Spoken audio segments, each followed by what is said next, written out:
मेरे नकली श्री राम, मैं आपका हनुमान बोल रहा हूँ।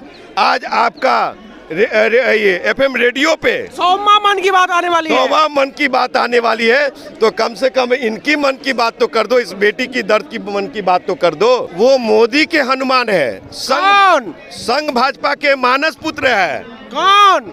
जो नाम आप ले रहे हैं, डर लगता है ना। क्या चिराग पासवान को अपनी माँ और बहन नहीं है? जो दर्द उनके लिए, उनकी अपनी माँ बहनों का दर्द उनके पास है, वही दर्द यहाँ भी होना चाहिए। चिराग पासवान कब आएंगे यहाँ पे? यहाँ बेटी की समस्या है, बेटी की लड़ाई है, बेटी की मान सम्मान की लड़ाई, स्वाभिमान की लड़ाई है, देश की बेटियों की बात है। यहाँ पे आओ। हनुमान को भी सोचना होगा, 2024 का लोकसभा चुनाव आ रहा है।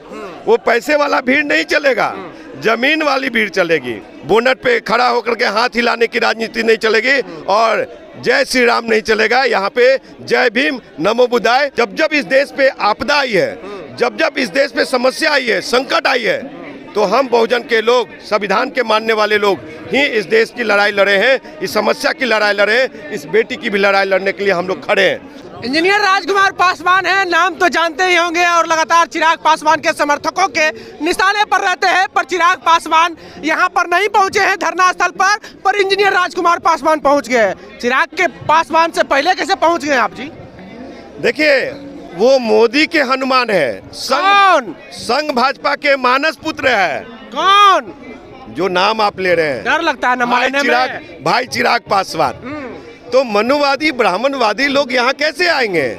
सुन लीजिए साहब, हम बहुजन के लोग हैं, हम संविधान को मानने वाले लोग हैं, हम अम्बेडकर को मानने वाले लोग हैं, हम ज्योतिबा बाई फुले को मानने वाले लोग हैं। इस बेटी के साथ हम लोग खड़े, और सुबह सुबह आपके साथ ट्रेन पकड़ के ही मैं आया हूँ। मैं जो दर्द आपका है वही दर्द मेरा है। आपको बता दूं कि चिराग पासवान की जहाँ तक सवाल है, तो क्या चिराग पासवान को अपनी माँ और बहन नहीं है? जो दर्द उनके लिए, उनकी अपनी माँ बहनों का दर्द उनके पास है, वही दर्द यहाँ भी होना चाहिए। चिराग पासवान कब आएंगे यहाँ पे? मैं पूछना चाहता हूँ आपके चैनल के माध्यम से। मेरी बात जहाँ भी चिराग फॉलोअर्स, चिराग पासवान अगर सुन रहे हो, तो चिराग पासवान को कहो कि यहाँ बेटी की समस्या है, बेटी की लड़ाई है, बेटी की मान सम्मान की लड़ाई, स्वाभिमान की लड़ाई है, देश की बेटियों की बात है। यहाँ पे आओ और इनकी बात करो।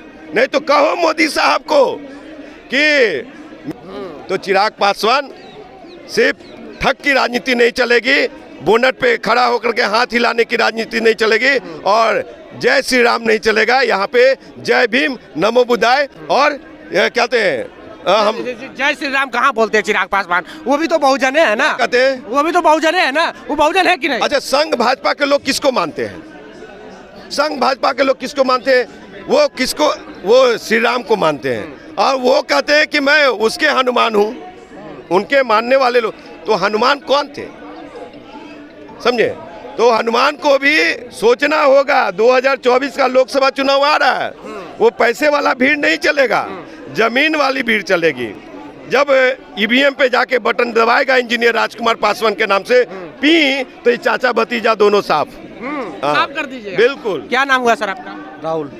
चिराग पासवान को जानते हैं आप जी? यहाँ आना चाहिए कि नहीं चिराग पासवान को? जी देखो, मैं तो ये कहता हूँ सारे बहुजन समाज को यहाँ इकट्ठा होना चाहिए। ये बात महिलाओं के सम्मान की है, जो हक अधिकार बाबा साहब ने दिलाए थे, आज उन अधिकारों को मारा जा रहा है।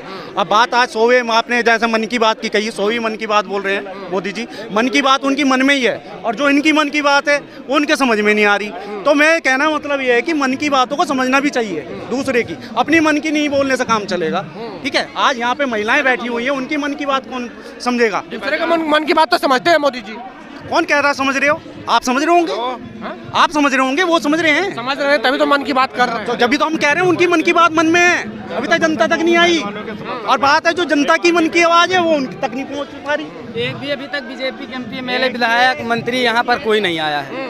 ठीक है, हम लोग अमेठी से चलकर आए हैं, भीम आर्मी के कार्यकर्ता हैं जो कि सक्रिय रहते हैं अमेठी में, और पूरे देश में कहीं भी कोई भी ऐसा दुर्घटना घटित होती है हम लोग वहाँ पर पहुँचते हैं। आप देख रहे हैं इन महिलाओं के साथ, मैं देख रहा हूँ लगातार एक हफ्ते से महिलाओं के साथ शोषण अत्याचार हुआ है। उन्हीं का विधायक एमपी एमएलए जो भी है, ठीक है, उसके खिलाफ देखिए पूरी लिस्ट लगी हुई है ब्रजभूषण की, लेकिन उस पर कोई सवाल उठाने को तैयार नहीं है। ये वही गोदी मीडिया है जो कि अलग अलग मुद्दों पर भटकाती, जिसको लोकतंत्र का चौथा स्तंभ कहा जाता है। लेकिन ये लोकतंत्र का जो चौथा स्तंभ है, ये हमारे बहुजनों की आवाज़ नहीं उठाता है। ये सिर्फ और सिर्फ बीजेपी और आरएसएस के लोग हैं, ठीक है। आरएसएस के लोग इसलिए मैं कह रहा हूँ क्योंकि 1925 में आरएसएस का गठन हुआ। जब 1925 में आरएसएस का गठन हुआ तो ये लोग बहुत शांतिपूर्ण तरीके से अपनी मीटिंगें गुप्त करके समझ रहे हो, गुप्त करके लोगों को गुमराह करने का काम किया। और आज देखिए ये 15% लोग हमारे 50 पासवान को जानते हैं कि नहीं? जी, चिराग पासवान जी को जानते हैं। चंद्रशेखर आजाद बड़े नेता की चिराग पासवान, चंद्रशेखर भैया, क्योंकि भीम आर्मी कोई छोटा मोटा संगठन नहीं है, पूरे देश में चल रहा है और विश्व पटल पे भी इसके लोग जो हैं काम करते हैं। यहाँ आना चाहिए चिराग पासवान को? जी बिल्कुल आना चाहिए, क्यों नहीं आना चाहिए। वो भी तो एक यस्सी हैं, है कि नहीं है भाई। चंद्रशेखर भैया आए थे भी, आपने देखा है, बाइट भी लिया है कई लोगों ने। मैं पूछना चाहता हूँ चिराग पासवान जी से कि क्या उनके घर में माँ बहनें नहीं हैं? जिस पार्टी से वो जुड़े हुए हैं उनके पार्टी में क्या महिलाएं कार्यकर्ता नहीं हैं? उन महिलाओं के साथ आज कोई अभद्रता होती तो जंतर मंतर पर चिराग पासवान के लोग खोज रहे हैं कि चिराग पासवान कहाँ है। चिराग पासवान को इसलिए खोज रहे हैं कि दलित है और महिलाओं की बात करते हैं, तो चिराग पासवान का लाजमी खोजना तो लाजमी बनता है।